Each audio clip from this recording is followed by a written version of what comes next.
ang kasal at kilig moments ni Kim Chiu at Paolo Avellino. Tara, alamin natin ang buong detalye. Panoorin ang buong video. Kumusta mga idol? Mayroon naman tayong bagong chika sa inyo.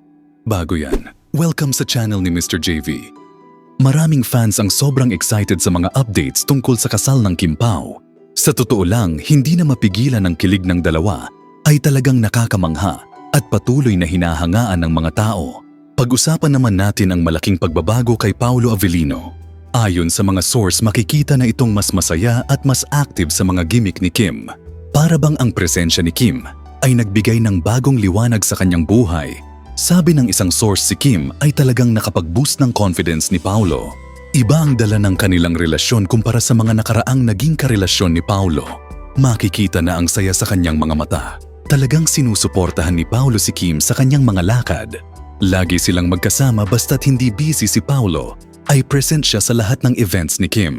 Kamakailan naisputan ng dalawa sa Tagaytay na nag-celebrate ng Christmas.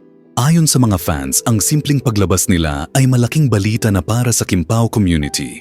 Asahan na natin na marami pang ganap ang Kim Pao. Kahit simpleng lakad lang talagang inaabangan ito ng mga fans. Ang saya at kilig na dulot nila ay hindi matatawaran.